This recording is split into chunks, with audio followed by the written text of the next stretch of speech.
الله الرحمن الرحيم. الحمد لله رب العالمين، والصلاة والسلام على خير خلقه محمد وعلى آله وصحبه أجمعين. أما بعد،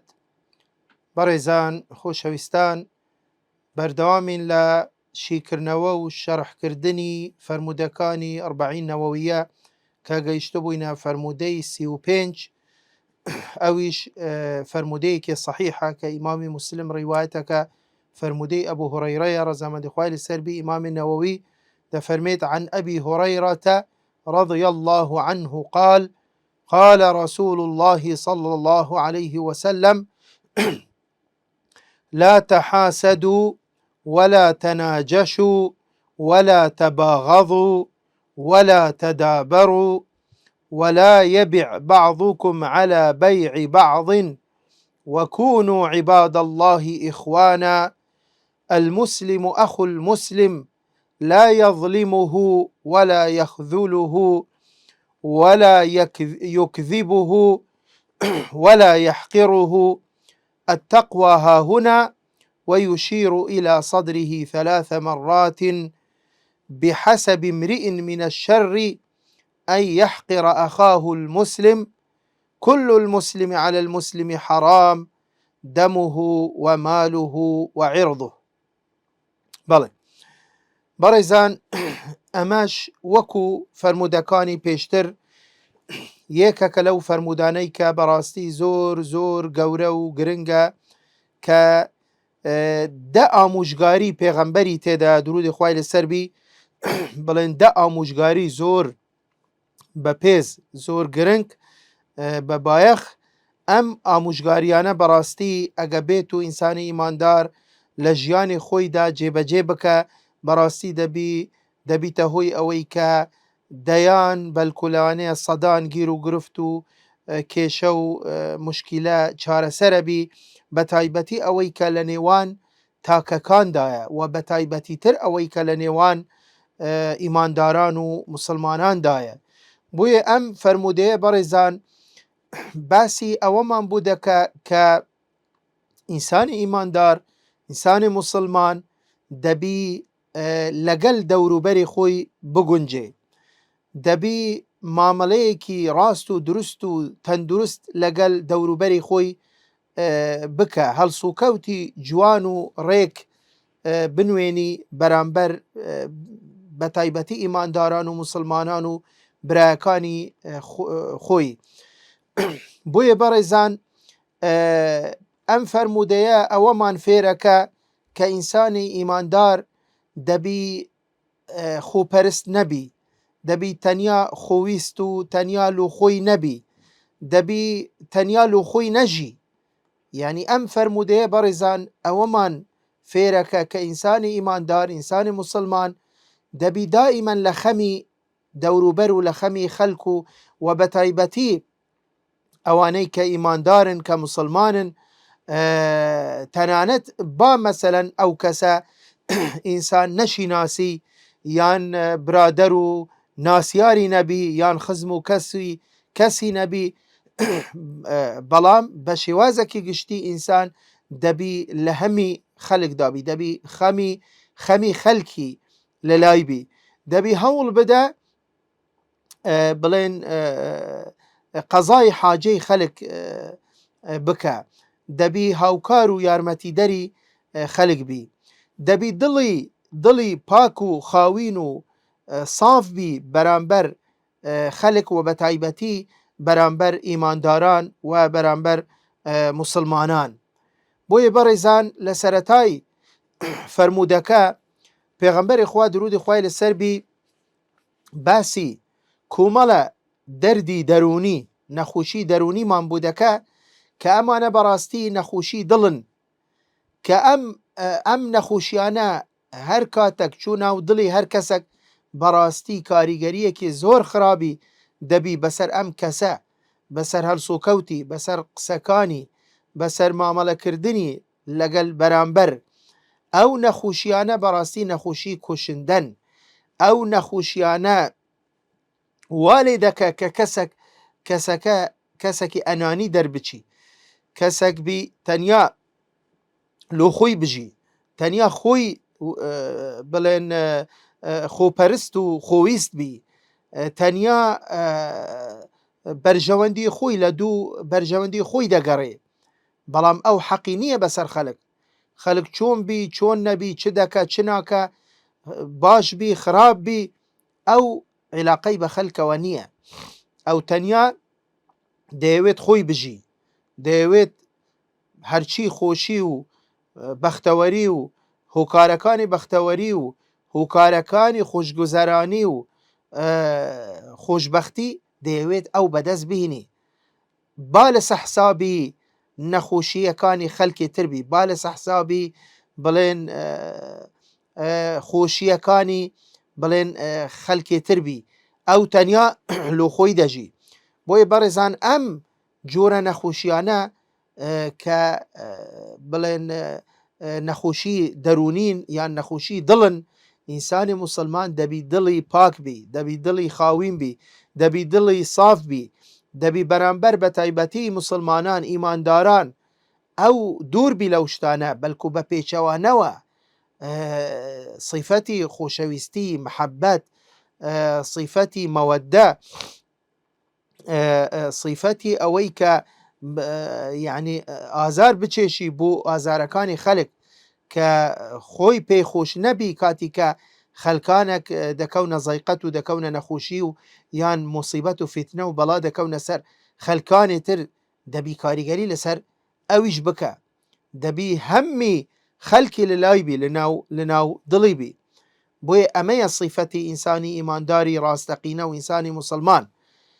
بۆیە بەڕێزان لە سەرەتای فەرموودەکە وەکو باسم کرد، فەرموودەکە دە ئامۆژگاری زۆر بە پێز و بە بایخ هاتووە کە ئێمە ئینشاءالله هەوڵە دەین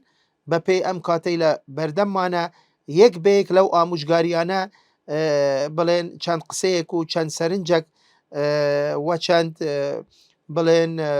بڕگەیەک ئێمە هەوڵە دەین قسەی لەسەر بکەین بۆ ئەوەی کە زیاتر ڕوون ببیتەوە. بۆی بەڕێزان لە سەرەتای فەرموودە پێغەمبەری خوا درودی خوای لەسەر بی فەرمووی لا تەحاسەدوا، فەرمووی لا تەحاسەدوا یعنی چی؟ یعنی حەسوود مەبە، حەسوود مەبن. حەسەد بەڕێزان ئیرەییە، ئیرەیی ئەوەیە کە وەکو زانایان پێناسەیان کردووە کە فەرمووانە تەمەنی زەوال النعمە عن الغەیر، یان تەوەلی زەوال نعمەت، تەمەنی زەوال نعمەت الغەیر، یعنی کە توو خوزگا بخوازی کە ئەو نعمەتەی کە خوای گەورە لەگەڵ کەسێکی کردووە خوزگا بەوە بخوازی خوای گەورە ئەم نعمەتەی لێ بسینتەوە، ئەم نعمەتەی لێ بسینتەوە، تەنانەت نەک بیدەت بە تووش. یعنی طبعا ئەمەش هەر مەذمومە لە شەرع، هەر دروست نییە، بەڵام لەوە خراپتر ئەوەیە بەڕێزان کە کەسێک ئەوەندە دڵپیس بی، ئەوەندە دڵڕەش بی، کاتی کە ببینی برایەکی خۆی خوای گەورە کەرەمێکی لەگەڵ کردووە، نعمەتێکی لەگەڵ کردووە، ئیتر هەرچ بی ئەو نعمەتە ئەو لە ناخی دڵەوە پێی نەخۆشە و پێی خۆشە خوای گەورە ئەو نعمەتەی لێ بسینتەوە. طبعا ئەمە یەوە هەیە تەمەنا دەکە خوای گەورە ئەو نعمەتە لەوی بسینتەوە بیدەت بەخۆی، ئەمەش طبعا حەسەدە و ئەمەش ئیرەیە و ئەمەش دروست نییە. بەڵام لەوە خراپتر و لەوە پیستر و لەوە دڵڕەشتر ئەوەیە کاتی کە کەسێک بگەتە ئەم ئاستە کە تەمەنای بکە خوای گەورە ئەم نعمەتە لەوی بسینتەوە تەنانەت نەیدەت بەخۆشی. ئەمە ئەو پەڕی بەڕاستی دڵڕەقی و دڵڕەشیە، دڵپیسیە بەرامبەر کەسەکان. بۆیە بەڕێزان یعنی خوای گەورە لە سوورەتی فەلەق کە یعنی سنەتە ئینسان ڕۆژانە ئەم سوورەتە بخوێنیتن بۆ ئەوەی کە خۆی بپارێزیتن لە شەڕی شەیطان، یەک لەوانە یەک لە ئاەتەکان خوای گەورە دەفەرمی چی؟ ومن شەڕی حاسد ئیذا حەسەد، یعنی خوایە پەنا بە تو دەبەم لە شەڕی کەسی حەسوود، کاتی کە حەسوودی بە ئینسان دەبە، چونکە زۆر کاریگەری خراپی دەبی لەسەر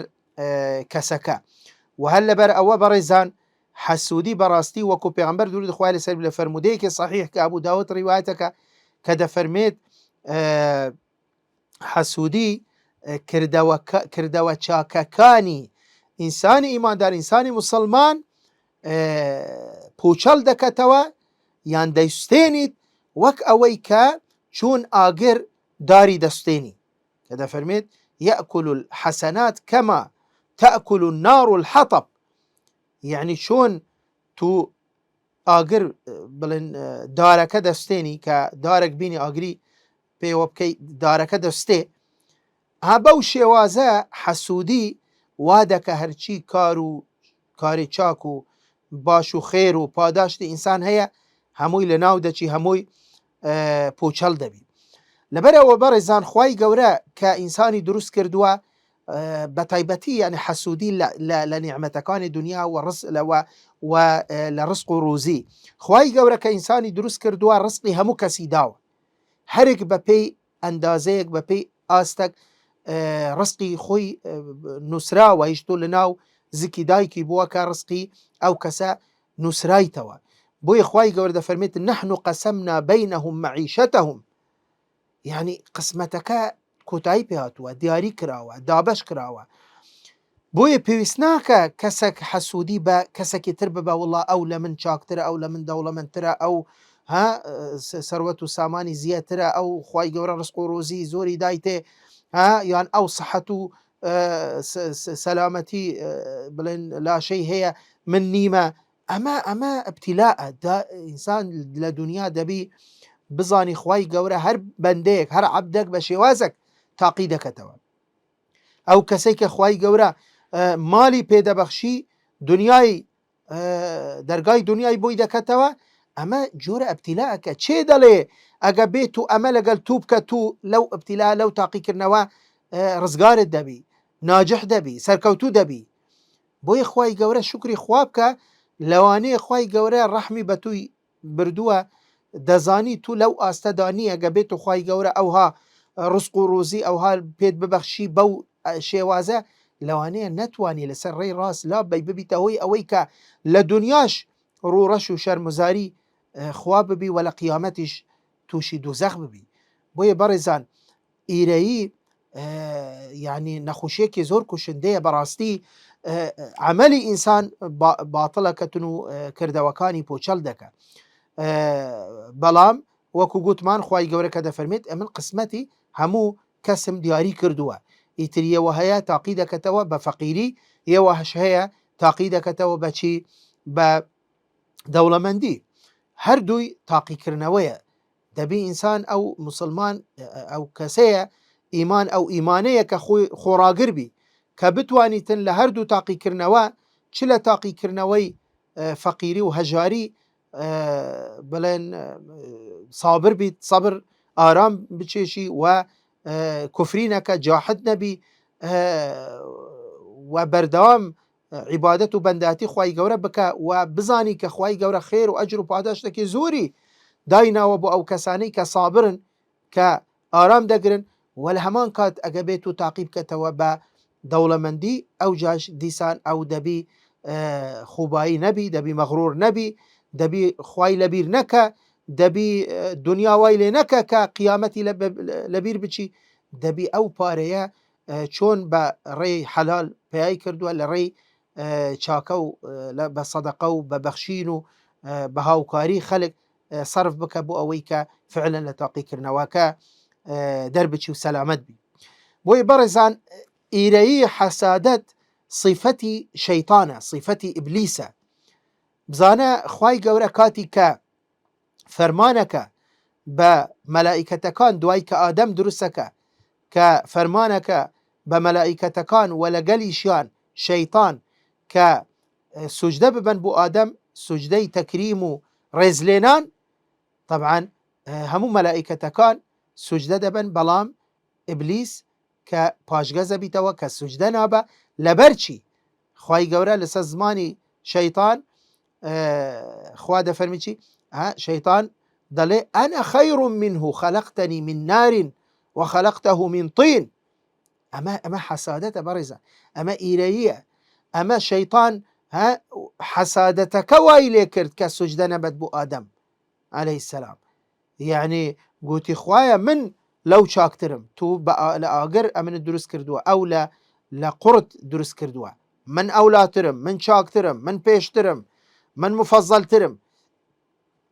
ئەمە بڵێن صیفەتی شەیطانە. و ئینسان کە حەسوود نەبی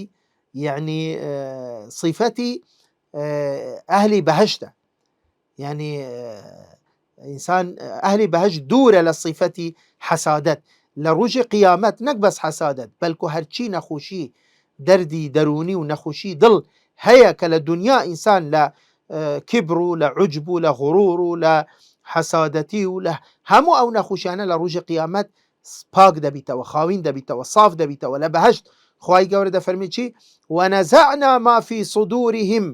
مِنْ غِلٍّ إخوانا على سور متقابلين. ها لو كاتا طبعا خو لبهشتيش بلا بندي هي لبهشتيش يعني لبيني هر بلايك بو بلايك يتر يعني زور بيني وكو لحديثات وبيني أرض وعسمانة أو ندا جوازي هي بلام لو كاتا كس حسودي بكس نابا كس نالي هي أو كس أو ندا بلا من برسرة لبهشت حسودي بيبا كواتا صفتي أهلي بهشتا. إنسان إيماندار دبي للدنيا هول بدا أم صفته لخويدا بهن تجي صفتي بو أوي كفعلا إثبات بك بخواي قورا بل خوايا من للدنيا أم صفتي لخوم دا هناي تجي بو أوي كالروج قيامتش بنبي بهشت. هل الدنيا دبي صفتي أهلي بهشت إنسان لخوي بهن تجي. بەڕێزان حەسادەت وەکو گوتمان ئیرەیی ئەوەیە کە کەسێک تەمەنا بکە نیعمەتی بەرامبەر خوای گەورە لێ بسینتەوە. جا چی بیدەت بەخۆی یان چی هەر نەیدەت بەخۆشی مهم لێ بسینتەوە. بەڵام شتێکی ترمان هەیە کە بە زمانی عەرەبی پێدەگوترێ غیبتە کە ئەمە دروستە. غیبتە چییە بەڕێزان؟ غیبتە ئەوەیە کاتی کە کەسێک دەبینی بۆ نمونە خوای گەورە نیعمەتێکی لەگەڵ کەسێکی کردووە، ئەو نیعمەتە هەرچی بی ئەو تەمەنا دەکە خوای گەورە لەگەڵ ئەویش بکە بۆ ئەوەی کە ئەویش یعنی هەوڵ بدە لە ڕێی ئەم نیعمەتە زیاتر بڵێن لە خزمەتی خەڵک و زیاتر بەنداتی خوای گەورە پێ بکە. یعنی مەسەلەن بۆ نمونە کەسێک کە دەبینی کەسێکی دەوڵەمەندە و ئەو کەسی دەوڵەمەندە بە زۆر بە سەخاوەتی پارە دەبەخشی، دەڕێژی، هاوکاری و یارمەتی خەڵکەدا. ئەتوو کاتی کە ئەوەندەت نییە ئەوەندە پارەت نییە ئەوها سەدەقە و خێر و بەخشین بکەی کە تەمەنا بکەی بڵێ خوایە خۆزگا ئەمنیش ئەوەندەی فلان کەسم هەبوو بۆ ئەوی منیش وەکو ئەو یا لەو زیاتر بمبەخشی بۆ لە ڕێی خوای گەورە. ئەمە دروستە، ئەمە غیبتەی پێدەگوترێ. یان مەسەلەن کەسێک بوو نمونە کەسێکی زۆر عالمە، زۆر زانایە و زۆر دەوری هەیە، ڕۆلی هەیە لەناو کۆمەلگا، ڕوژانە دەیان خەڵک بە ئامۆژگاریەکانی ئەو دێتەوە سەرڕێی ڕاست یان دەیان خەڵک مسلمانە بی ئیمانی بە زیادە بی. دروستە کەسێک ئەگەر ئەو علم و ئەو زانیاریەی نەبی کە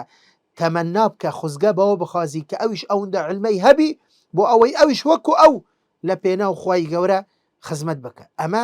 دروستە. بۆیە لە فەرمودەیەکی صحیح کە پێغەمبەر صلی الله علیه وسلم دەفەرمێت لا حەسەدە إلا في اثنتين. يعني حسودي كوكو قلت معنا ما بيدا قلت لي غيبطة إلا لدوش الدرستة. رجل آتاه الله مالا فسلطه على هلكته في الحق. ده فرميت بياوة كسك خواهي قورا مالكي زوري داوي أو هرشي أوانيك بلي النفقي سريتي أوان أو هيج كم ترخميناك خزمتي عندك و يعني لري خواد بخشي. ورجل آتاه الله الحكمة فهو يقضي بها ويعلمها. يعني وكو قوتمان كسكي ترخواي قورا دانايي و بلين زانايي و زانايكي قوري و علم و زانياري زوري هي ولا خصمات خلق دايا لبيناو خواي قورا بانقوازي خوا دين خوادك او جا درست يكك تمنا بوا بخازي بس نك خزقا بوا بخازي خواي قورا علمي او لي بالصيني بيدتا تو اما او وقت دبيتا ايري یان خوای گەورە ئەو ماڵ و سەروەت و سامانە لەو کەسە بستینی بیدەتە ئەو بۆ ئەوەی تو ببەخشی نا هر وقتی ایره لملکی خوای گوره کم نابی دائما بپاری و دعا بکە خوایە چەند نعمەتت لەگەڵ فلان کەست کردو ئەوەندەش لەگەڵ من بکە دوو ئەوەندە لەگەڵ من بکە بەڵام تەمەنای ئەوە مەکە کە خوای گەورە ئەو نعمەتانە لەو بسینتەوە خەزینەی خوای گەورە پڕە کەم نابیت لە خەزینەی خوای گەورە کەم نابی دوعا بکە 100 ئەوەندەی کە خوای گەورە نعمەت لەگەڵ بەرامبەرەکەت کردووە 100 ئەوەندە لەگەڵ توش بکە بەڵام بۆچی دوعا دەکەی بۆچی خۆزگا دەخوازی لەوەی کە خوای گەورە لەو بسینتەوە ئەمەیە بەڕاستی کە حەسادت ئامۆژگاری دووەم بەڕێزان پێغەمبەر درود خوای لەسەر فەرمووی وەلا تەناجەشوا تەناجەش نەجش ئەمە بەڕێزان جورە مامەڵەیەکە لە کڕین و فروشتن دەکرێت ئەویش کە بەداخەوە ئێستش زۆر جار دەبینین هەیە ئەویش ئەوەیە کاتی کە کەسێک دێتن سعر گرانەکە لەسەر سلعەیەک مەبەستی پێ ئەوە نییە کە بکڕی یعنی مەسەلەن بۆ نمونە سیارەیەکە لە مەزات یعنی ئەوها لەوێ خەڵک دێتن بزانی هەر کەسێک چەندی پێدەدا ئەمە دروستە مەزات دروستە بەڵام کابرا ئەگە مەبەستی پێ ئەوە بی کە بکڕی نەکتەنیا مەبەستی پێ ئەوە بی سعری زیاد کە لەسەر کڕیار طبعا ئەمە دروست نییە پێغەمبەر صلی الله علیه وسلم نەهی لەو جۆرە مامەڵەی کردووە یان ئەوەیە مەبەستی پێ ئەوەیە کە سعر گران بکە لەسەر کڕیار کە مەسەلەن زەرەر بە کڕیار بگەینیتن یان مەبەستی پێ ئەوەیە کە قیمەتی ئەو شتە زیاتر لە نرخی خۆی پێ بدە طبعا ئەمە ئیجماعی زانایان لەسەر ئەوەیە کە ئەمە دروست نییە و لە فەرمودەیە کە ئیمامی بوخاری مسلم ڕیواتیان کردووە صحیحە پێغەمبەر صلی الله علیه وسلم دەفەرمێت ابن عومەر دەجێرتەوە ئەن النبي صلی الله عليه وسلم نهى عن النجش بەڵکو تەنانەت یەک لە سەحابەکان ابن ئەبی ئەوفا دەفەرمێت الناجش آكل ربا خائن کە ئەمە بۆ ئیمامی بوخاری ڕیوایەتەکە لە صحیحەکەی خۆی کە دەفەرمێت ناجش ئەو کەسە کە ئەو کارە ئەنجامەدا وەکو ئەوەیە کە مالی ڕیبای خاردووە و خیانەتی کردووە چونکە نەجش بەڕێزان نەوعە فێڵەکە فرتوفێڵەکە غەشە بڵێن یعنی بۆ ئەوەی کە بەرامبەرەکە هەڵخەڵەتێت خەدیعەیە ئەمە بەڕاستی دروست نییە وجا چێ ئەوە ئەو کەسە کە ناجشەکە چێ اتفاقی هەیە لەگەڵ فروشیارەکە جاروە هەیە ئەسڵەن ئەمە اتفاقە لە نێوان فروشیار و لە نێوان ئەم کەسە طبعا ئەو کاتە هەردووکیان تاوانبارن بەڵام جاریش وهەیە ئەسڵەن کڕیارەکە فروشیارەکە ئاگای لێ نییە کەسەکە هاتووە بەس لە خۆیەوە دەیەوێت زەرەر بە کڕیار بکەوی دێت شت گرانەکە لەسەری ئەو کاتە تەنیا ناجشەکە بڵێن لەوێ تاوان بارە بۆیە ئەمەش صیفەتێکی زۆر خراپە ئەمە لەبەرەوە چونکە زەرەری لە بوو خەڵک تێدایە وەکو لە فەرمودەی پێشووتر کە ئێمە خۆینمان پێغەمبەر صلی الله علیه وسلم دەفەرمێت لا ضرر ولا ضرار وەسیەتی سێم بەڕێزان فەرمووی پێغەمبەر درودی خوای لەسەر بی ولا تباغضوا بغض ڕکوکینە بۆیە لێرە بەڕێزان صیفەتی ئینسانی ئیماندار وەکو باسمان کرد بە تایبەتی لەگەڵ ئینسانی مسلمان ئینسانی ئیماندار ئەوە یعنی پێچەوانەی بغض و ڕکوکین و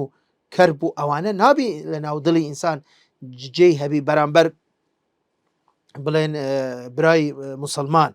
بۆیە پێغەمبەر خوا درود و خوای لەسەر لە فەرمودەیە کە ئیمامی مسلم ڕیواتەکە دەفەرمێت والذي نفسي بيده لا تدخلون الجنة حتى تؤمنوا ولا تؤمنوا حتى تحابوا دەفەرمێت سوند بەو زاتە دەکەم کە نەفسی منی بەدەستە ئێوە کەستان ناچتە بەهەشت هەتا ئیمان نەینن و کەس ئیمانی ناینی یان ئیمانەکەی تەواو نیە هەتا یەکترتان خۆش نەوی کەواتە بەڕێزان هەیە ئەسڵ وە ئینسانی مسلمان ئینسانی ئیماندار دەبی محەبەتی مسلمان محەبەتی ئیماندار محەبەتی مسلمانان لە ناو دڵی بی نەک پێچەوانەکەی ئەویش کە بغض و ڕکوکین لە ناو دڵی بی بەرامبەر مسلمانان بۆیە بەڕێزان دەرگایەکانی ئەسمان هەمووی قەپات دەکرێن بەرامبەر ئەو کەسانەی کە ڕکیان لە یەکترە کە قسە لەگەل یەکتر ناکەن لفرمودەیە کە ئیمامی مسلم ڕیواتەکە ئەبوو هورەیرە دەجێرتەوە پێغەمبەر درود خوای لەسەر بێ دەفەرمێت تفتح أبواب الجنة يوم الاثنين والخميس فيغفر لكل عبد لا يشرك بالله شيئا إلا رجلا كانت بينه وبين أخيه شحناء فيقول انظروا هذين حتى يصطلحا. زانە بەڕێزان پێغەمبەر درود خوای لەسەر بێ دەفەرمێت لەو فەرمودەیە صحیحە دەفەرمێت لە ڕۆژی دووشەمە و پێنجشەممە دەرگاکانی بەهەشت دەکرێنەوە هەر لەبەرەوەش سنەتە ئینسان بە ڕۆژی بی لەو دوو ڕۆژە وەکو پێغەمبەر درود خوای لەسەر بێ هەموو دووشەم و پێنجشەممەیەک بە ڕۆژی بووە دەفەرمێت دەرگاکانی بەهەشت دەکرێتەوە بەرامبەر ئیمانداران بەرامبەر موسڵمانان خوای گەورە لە هەموو بەندەیەکی خۆی خۆشەبی تەنیا ئەگەر بێت و شرکی ئەنجام نەدابی لە بیر و بڕوای لە بەندایەتی خۆیدا تەنیا خوای گەورە لە دوو کەس خۆش نابی کە ڕکیان لە یەکتر بوویتەوە کە دژی یەکتر ڕاوەستاون کە قسە لەگەر یەکتر ناکەن کە بینیان نییە خوای گەورە دەفەرمێت عەمەل و کردەوەکانی ئەوان وەرمەگرن بەرز مەکەنەوە حتا یەستەلیحا هەتا ئاش دەبنەوە هەتا پێکەوە بڵێن ئەم ڕکوکینە لە ناو دڵی خۆیانیاندا دەردەکەن و خۆشەویستی و محەبەت و مەوەدە دەچتە ناو دڵ و دەرونیان بەرامبەر یەکتر. بۆیە بەڕێزان ئەمە گوتمان ئەمە بەرامبەر ئیمانداران بەرامبەر مسلمانان بەڵام بەڕێزان جۆرە بغضێک هەیە ڕکوکینێک هەیە ئەسڵەن نەک سنەتەش بەلکو واجبە لەبەرەوە خوای گەورە ئەمە غەریزەیەکە کە دروستی کردووە لە ناو ناخی ئینساندا دەبی منهجەک و ڕێیەکیش هەبی بۆ ئەوەی کە سەرفی بکە بۆیە لە فەرمودەیە کە خوای گەورە پێغەمبەر درود خوای لەسەر بێ دەفەرمێت الحب في الله والبغض في الله من أحب لله وأبغض لله وأعطى لله ومنع لله فقد استكمل الإيمان. ئەمەیە ئەو کەسەی کە ئیمانی تەواوەبی تەنیا لە ڕێخوا کەسێکی خۆش بوێت و لە ڕێخوا کەسێک ڕک لە کەسێکی ببیتەوە بۆیە ئینسان دەبی ڕک لە کەسێ بێ بڕوا و کەسێ بێدین و کەسێ ملحد و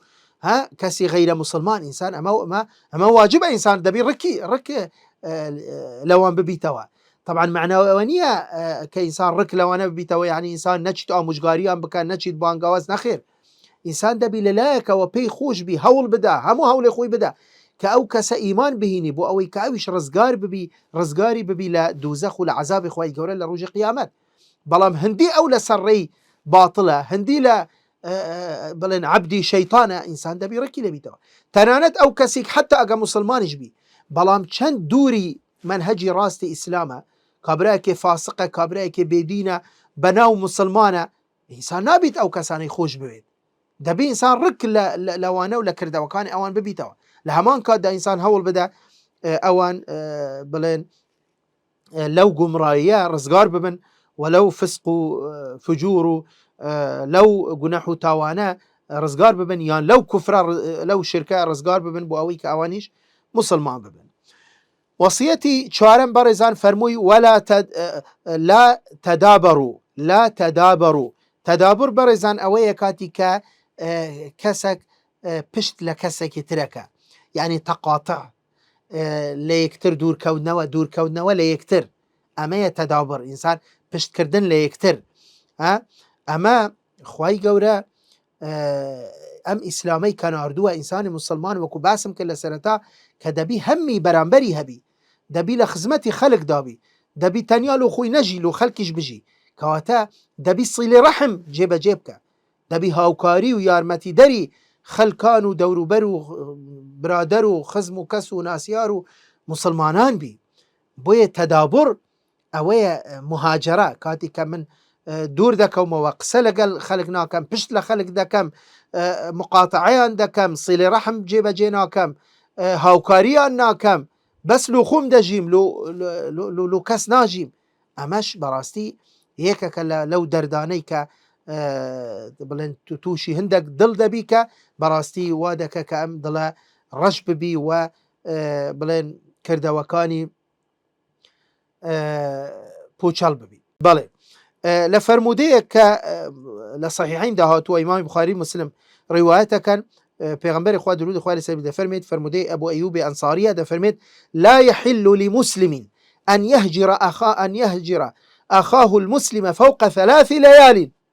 دفرميت أبدا نية حلال نية يعني شيء يعني حرامة يعني درس نية بو هر كسك أخوي بمسلمان دابني كسيروج زياتر يعني زياتر لسيروج قسانك لقلب راي خوي مسلمان يعني بابا شيطان كوت بيني بيني أن تكشو قسيان بيك ترقود أما روجا قيناك الدروج قيناك حتى سيروج بلام لسيروج زياتر حرامة يلتقيان فيعرض هذا ويعرض هذا كاتي كي يكتر دبين أو بشت لودك أو بشت لودك أو خوي لجيلي دادا أو هاوري دادا توا أو تماشيناك وخيرهما الذي يبدأ بالسلام يا مرسى عليه فرموي شاكترين أمدو كساويك بشت أو مبادرة بك أو بشتا بيش أو سلامي ليبك أو تنازلي بك أو بلين آج ببتوا لغلي بوي برزان وكو باس ما كرت كأما وكو بيامر صلى الله عليه وسلم دفرميت لزيات لسيروش حرامة تانيا أقابيتو مبستكي برجواندية كي ديني لبشبي برجواندية كي ديني لبشبي أما زانيان دفرمون درست زيات لسيروش بونمونا أو وكو أو قصي أو سيكا سيكا بلين نچونا غزاي تبوك كهاتنا خزمت بيغمبر صلى الله عليه وسلم عذري شيان نبو بيغمبر صلى الله عليه وسلم أمري كر طبعا بنجروش بنجا شوروش نبي غمر صلى الله عليه وسلم نصحابة كان كس قسيا نكر لقال أمسي كسا بس بو أوي كا بزانن كتاوانا كي قوريان كرديا كاتي كا تخلفيان كردوا لو غزاي كلقال بيغمبر صلى الله عليه وسلم نتشون دنيا وان لكرد كنتشن بجداري غزايا كاب كان بوي أما وكو زانان ده فرمونا قبيتو برجواندية كي الدنيوي الديني لبجبي أو كسا ما بستي بي أو بيك أو كسا بقريت وصري راس أما الدروس قال سيروجي زياتر بي با وكو قتمان ببلغي أم حديثة طبعا كلا صحيحين ده هاتوا كأجر برجواندي لو بخازي كا أو كسا زياتر لسيروج هجراتي بكا وصيتي بينجم برزان پیغمبر درود خواه لسر فرموي ولا يبيع بعضكم على بيع بعض هي برزان لبرچی لبرو چونك ضرر با يعني بون منا اتو دچی دبيني كسك چوا سياريكي كريه كاكا بيك هاتوينا واتفاق يان كردوا وعقد يان نويسية ها اتو بي چبكي بي كسكا بلي فروشياركا بيشمان بكيوا بلي كاكا ورا اتو بوبا وندت فروش من اوندا بارزياتر الددمي بس تو ورا من اللي ذكرم بشي بكويا بينيان هو بيشمام كي او عقدي بوشال كي وعقده كتير لقريب كي بارزياتر يبدأ اما لبرشي لبروا تو ضررت بكسك جيان اما طبعا بيعك كوتاي بهاتوا بلام اسايا مثلا وكو قوتمان مزادي شهردشتا او شارچيوه كاتيكا كسك اوندا مثلا او سياريه دلي بوندا يكا كتير زياتري ددتي هشتو بيع تواو نبوه هشتو بلين عقد ننوسراو او اسايا بلام كاتيكا او شتا كوتاي بهاتوا يكا بچي بس في سبيل اوي كخوي قازانج بك ضرر ببرامبر بجيني اماش طبعا درسنيه وحرامه يكك لو شيوازاني ك بلين لكتاب بيوع لفقه اسلامي زور بتيرو تسلي وبورد كاري واحكام زوري هي طبعا اما زياتر لو فرموديه وكو اماجيك هاتوا والى احكام زوري وردكاري تفصيلي زوري تيدا وصيتي ششم برزان پیغمبر خدا درود خدا علیه فرموچی وكونوا عباد الله اخوانا زانه برزان کاتی که فرموی ای ایمانداران ای مسلمانان ایری به یکتر نبن بغض و رکوکین لنا و دلتان نبی برانبر یکتر پشت لیکتر مکنو هجرت یکتر مکنو مقاطعه یکتر نکن او جا کرینو فروشتن لسر یکتر انجام مدن او جا فرموی وكونوا عباد الله اخوانا ايوه اگر خوتان به مسلمان دابنین ايوه دبی برای یکتر بن چون دبی یک اگر برانبرکه به برای خوی بزانی چون دبی ضرری بوی بیوید چون دبی هول بده ضرر پی بگینی زیان پی بگینی چون دبی هول بده يعني خوای گوره نعمتي لبسين توا كواتا ما صفة إنسان إيمان دارنية بوي خوای گوره ده فرميت إنما المؤمنون إخوة فأصلحوا بين أخويكم واتقوا الله واتقوا الله تقوى إخوابكم لعلكم ترحمون أجابتها أنا بتخوي كون رحمتان بي بكا دبي إيه ووكو برابجين بي كوا لەگەل یەکتر. لە ئاەتێکی تر خوای گەورە دەفەرمێت وألف بين قلوبهم، ئەوانە کە ئیماندارن خوای گەورە وای کردووە ئەم ئیمانە وای کردووە کە یەکتریان خۆش بوێت. خوای گەورە وای کردووە کە ئەوانە ببن بە برای یەکتر و یەکتریان خۆش بوێت. لو أنفقت ما في الأرض جميعا ما ألفت بين قلوبهم ولكن الله ألف بينهم. دەفەرمێت والله ئەگەر هەموو ماڵی دنیا کەسێک یان تائیفەیەک فرقەیەک جەماعەتێک حزبێک هەوڵ بدە هەموو ماڵی دنیا صرف بکە بۆ ئەوەی کە ئەتباعی خۆیان بکەن بە یەک و بکەن بە برای یەکتر ناتوانن. بەڵام خوای گەورە بەهۆی ئیمانەوە ئەمانەیان کردە برای یەکتر، کەواتە ئینسان کە برای یەکتر بی دەبی باشە بۆ یەکتریان بوێت نەک خراپە بۆ یەکتریان بوێت. ئینسان کاتی ئەگەر کەسێک بە برای خۆی بزانی دەبی مامەلەی وەکو خۆی لەگەڵ بکەم. لا يؤمن أحدكم حتى يحب لأخيه ما يحب لنفسه، وەکو لە فەرمودەکانی پێشتر خوێنمان. ئەو کەسە ئیمانی نییە، ئیمانی کامل نییە، ئەگە بێت و هەر شتێک کە ئەگەر لۆ خۆی بێوێت دەبی لۆ برای خۆی مسلمانیش بێوێت، نەک بە پێچەوانەوە ئەو لۆ خۆی بێوێت لۆ برای مسلمان لەوی بسندرێتەوە بدرێت بە خۆی. ئەمە پێچەوانەی صیفەتی ئینسانی ئیماندارە. لە وەسیەتی حەفتەم بەڕێزان پێغەمبەر درود خوای لەسەر فەرمووی المسلم أخو المسلم لا يظلمه ولا يخذله ولا يكذبه ولا يحقره. زانە فەرمووی ئینسانی مسلمان برای مسلمانە، بۆیە نابی ستەمی لێ بکە، نابی یعنی ئەوە بکە مەسەل ئەگە پێویستی بە هاوکاری بوو یارمەتی بوو نابی پشتی تێ بکە، دەبی شایانی ئەوە بی، دەبی متمانەی ئەو کەسە یعنی ئەو کەسە متمانەی بە تو هەبی کە فعلەن تو ڕوژی تنگانە لە لای ڕادەوستی، تو پشتی دەگری، تو هاوکاری دەکەی یارمەتی دەدەی. ولا يكذبه کاتی کە ئەو قسەیەک دەکە تو بڕوای پێ دەکەی، لەبەرەوە ئەویش مسلمانە ئیماندارە نابی تو گومانت لەو هەبی. ولا يحقره نابی بە کەم تەماشای بکەی، نابی بە چاوەکی کەم مامەڵەی لەگەڵ بکەی و خۆت دابنەی دایمەن تو خۆت گەورەتری، خۆت بەرزتری، خۆت چاکتری، خۆت لە پێشتری.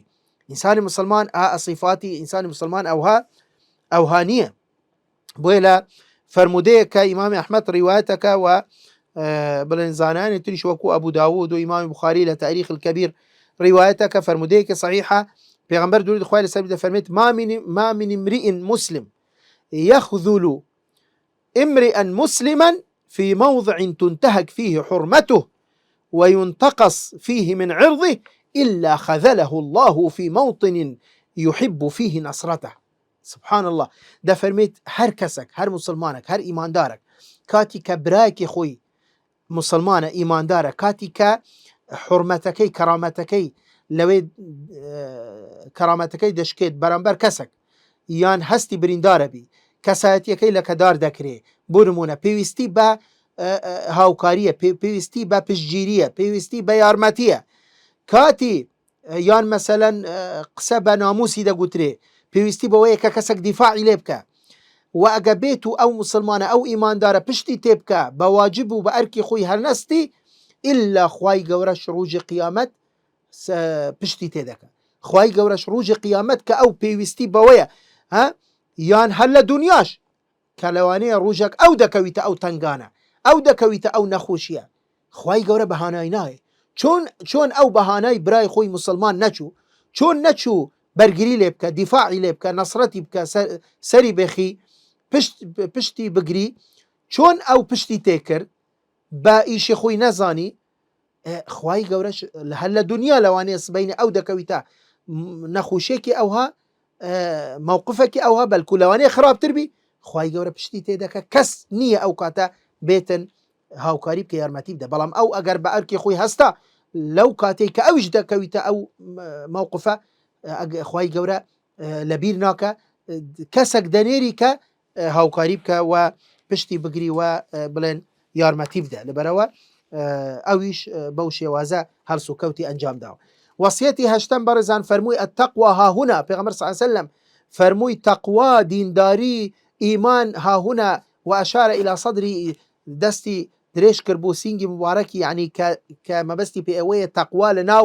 دڵی ئینسانە، یعنی خوای گەورە تەماشەی دەم و چاو و باڵای ئینسان ناکە. بۆیە لە فەرمودەیەک کە ئیمامی مسلم ڕیوایەتەکە پێغەمبەر درود خوای لەسەر دەفەرمێت إن الله لا ينظر إلى صوركم وأموالكم ولكن ينظر إلى قلوبكم وأعمالكم. خواهی گەورە تەماشەی دەم و چاو و باڵا و بەژنتان و شێوە و شکلتان ناکە و سەروەت و سامان و منسبی دنیاتان ناکە. خواهی گەورە تەماشەی کردە دڵەکانتان دەکە و کردەوەکانتان دەکە. بەڵام بەڕێزان لێرە مەبەستی پێ ئەوە نییە کە زۆر جار کەسێک یعنی نەنوێژەکە نە دیندارە نەخواترسە نەخوای لەبیرە، بەڵام هەر کاتێک کە ئامۆژگاری دەکەی دەڵێ کاکە حەقت نەبیت ئەتەقوا هاهونە، تەقوا ناو دڵی ئینساندا. آخر تەقوا دەبی ڕنگدانەوەی هەبی. تەقوای چی؟ کابرا نوێژ نەکەربی بێدین بی تەقوای چی؟ ئەمە مجرد ادعاء، ئەمە درو دەکە. بەڵام پێغەمبەر صلی الله علیه و سلم کە فەرمووی ئەتەقوا هاهونە کەواتە دەبی جگای لەوە کە وەکو گوتمان ئیمان بریتیە لە قسە ولا دڵ ولا کردەوەکان لە جەوارح. وصيتي نوان برزان فرموي بحسب امرئ من الشر أن يحقر أخاه المسلم. پیغمبر صلى الله عليه وسلم فرموي لو فرموديه ام شتا كفايته ام شر اگر يكك تنيا براي خوي مسلمان بحقارته بكمي معاملي لقلبك بدوني بچاوكي كم تماشي براي خوي مسلمان بك اما كفايتك يعني بي عذاب بدري لروج قيامت، يعني كشر بلين جناح تاوان ومعصية امن ده كفايته بوي كلا روج قيامت بي سزا بدري تنو بي عذاب بدري. وصيتي ديم واخير برزان پیغمبر درود خواه سلم لكوتاي ام فرموده فرموي كل المسلم على المسلم حرام دمه وماله وعرضه. انسان مسلمان انسان ايمان دار نابتن دست دريجي بكبو براي خوي مسلمان نبو خويني برجي بنا حق نبو ثروة سامان وملك مالي رزق روزي نبو ناموس عرضي او كسا وكرامتي او كسا. يعني برزان نفسي انساني مسلمان انسان ايمان دار لقال مالي لقال عرض ناموسي لقال كساتي هموي بارزراوة ببي منظومي قيمي اسلامي هموي بارزراوة بوي حرمتي نفس لإسلام بارزراوة حرمتي مال لإسلام بارزراوة قال يكك دذكر لمالي تو أو كسا دبي دستي ببردري أقال يكك كسكي كوش بنا حق دبي أو كسا بكو جريتوا أقال يكك اتهامي كسكي كرد بويك بلين فاحشي انجام داوا وشاهدي نبي اما حدي لسري تطبيق ذكري بل كتنانت برزان غيبت كدرستنيه غيبت اويا كاتي كباسي كسك بكري او كسلوينيا بخرابي اجابيتو او كسجيلبي بين خوشبي اما حرامه بل كويكا كلتاوانا قوركان مجرد قسكردن بزانه برزان ما في ايماندار ما في مسلمان چند بارزرا ولا اسلام تنانت مجرد قسيك لمجلسك باسي كسك دك اجابته او لو بي بيخوشني ام قسيه اما بغيبته وياك غلطاوانا قوركان حرمتي انسان بهموش يوازك بنفسكي بمالكي بعرض ناموس بكرامته بكساتيكي هموي بارزراوه لا اسلام بل كتنانت يعني بيغمبر صلى الله عليه وسلم فرميت لا يحل لمسلم ان يروع مسلما كامام احمد روايتك ابو داود وإمام حديثك صحيحه پیغمبر صلی الله علیه و سلم فرمید حلال نیه حرامه درست نیه انسان مسلمان تنانت برای خوی مسلمان بترسینی حتی اگه بصعبته هلا براود درست نیه جاروایه کدله مثلا سلاح یان شمشیر یان چاقو روبروی کسی که مسلمان بکیه حتی اگه بصعبت نیه اما درست نیه ام کسا تاوانه کی انجام داوه حرامه بل کو تنانت لو زیاتر برزان که پیغمبر صلی الله علیه و سلم فرمید اگه بیتو سه کس لمجلسك بن نابي دو کس بتنیا لبن جي يكتر قسب كان اما نجواي بيدا قتري ده فرميت بوچون كهي او كسي سيم هستكي بريندار بي وكو بلي كأنما او هيش حسابك لو او سيمكي نكردو ام دو كسل جي لبن جي يكتر قسدكن اگه مجلسك بي بيس كس لو بي او قيناك تو لقال او يطنش خود قسدكي بيوندي بخوتا ويا بلا ما سي كسبن يان چار كسبن سي كس لبين يكتر بهواشي قسدكن اما حرامه لبروا ما في چارمكت بشيل كرد بوي برزان لحرمتي انسان ايماندار انسان مسلمانيش اويا كانسان بشوين كمكرتي وعيبي خلق دا نتشي اويش ما في خلقه لسر انسان مسلمان بوي لفرمودي كامام احمد روايتك فرمودي ثوبانا پیغمبر درود خواه سلام ده فرميت لا تؤذوا عباد الله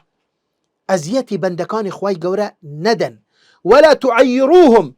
و كمكرتيش اللي نبي النوى اما فلانه اما شلا اما كچلا اما چويره اما چوزانم ئەمە کورتە باڵایە ئەمە فلانە عیب و کەم و کورتی لە خەڵک مەی نەدەری ولا تطلبوا عوراتهم يعني مەگەڕێن بە شوێن گونەح و تاوانی يعني هەموو کەس نییە گونەح و تاوانی نەبی مەگەڕێن بە شوێن بڵێن عوراتی بەرامبەرەکە فإنه من طلب عورة أخيه المسلم طلب الله عورته حتى يفضحه في بيته دەفەرمێت هەر کەسێک مەبەستی پێ ئەوە بی بزانی خەلکانێک چی کەم و کورتی و چی گونەح و تاوان و چی معسیەت و چی عیب و عاریان هەیە ئەگە بگەڕێ بە شوێن عیب و عاری خەڵک ئللا خوای گەورە دەگەڕێ بە شوێن عیب و عاری ئەو کەسە وەخوای گەورە ئابڕووی دەبە حتا ئەگەر لە ناو ماڵی خۆشی بۆیە بەڕێزان ئینسان نابی بگەڕێ بە شوێن عوراتی خەڵک لەبەرەوە کەس نییە کە با خۆی هەر کەسێک مەشغولی عیب و عاری خۆی بی هەر کەسێک مەشغولی کەم و کورتی خۆی بی هەر کەسێک ئەگەر مەشغولی کەم و کورتی خۆی بۆ عیب و عاری خۆی بۆ واللهی مەجای ئەوەی نابی کە بگەڕێ بە شوێن عیب و عار و کەم و کورتی خەڵک بۆیە پێغەمبەر صلی الله علیه و سلم فەرمووی هەر کەسێک ئەگەر بە شوێن عیب و عار و کەم و کورتی خەڵک بگەڕێ ئللا خوای گەورە بە شوێن عیب و عاری ئەو دەگەڕێ بە شوێن کەم و کورتیەکانی ئللا دەبی ئابڕووی ببە حتا ئەگەر لە ناو ماڵی خۆشی بی بۆیە بەڕێزان ئێمە کاتمان تەواو بوو ئەمەش وەسیەتی دێم بڵێن ئەم فەرمودەیەکی زۆر گەورەیە زۆر عەزیمە دە ئامۆژگاری زۆر بە نرخ و بە پێز و بە بایخی تێدا بەڕاستی ئینسانی مسلمان ئینسانی ئیماندار ئەگەر ڕەچاوی بکە لە ژیانی خۆیدا بڵێن جێبەجێ بکە ئەم وەسیەتانە ئەم ئامۆژگاریانە جێبەجێ بکە بەڕاستی دەبیتە هۆی ئەوەی کە پلەی زۆر بەرزەبیتەوە مەقامی زۆر بەرزەبیتەوە لە ڕۆژی قیامەت ئەوجا عیبادەت و خێر و ئەجر و حەسەناتیشی زیادەکە لە جاتی ئەوەی کە پوچەڵ ببیتەوە بەڵام ئەگەر دووری ئەو ئامۆژگاریە نەبی بەڕاستی تەنانەت خێر و حەسەناتیشی بۆی نامینتەوە بە مفلس لە ڕۆژی قیامەت دەگەڕێتەوە بۆ خزمەت خوای گەورە ومێدەوارین خوای گەورە لەوانەمان حساب بکە کە ئێمە بتوانین هەرچی فەرمایشتەکانی پێغەمبەر درود و خوای لەسەر بی ئامۆژگاریەکان و بڵێن نەسیحەتەکانی وەربگرین و هەوڵ بدەین بە عەمەلی و بە کرداری لە ژیانی خۆماندا جێبەجێ بکەین بۆ ئەوەی ئێمە شایستەی ئەوە بین کە ئینشاءالله لە ڕۆژی قیامەت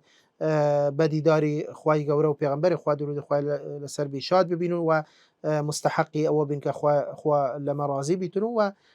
بچینە بەهەشت ئینشاءالله تعالى وآخر دعوانا الحمد لله رب العالمين.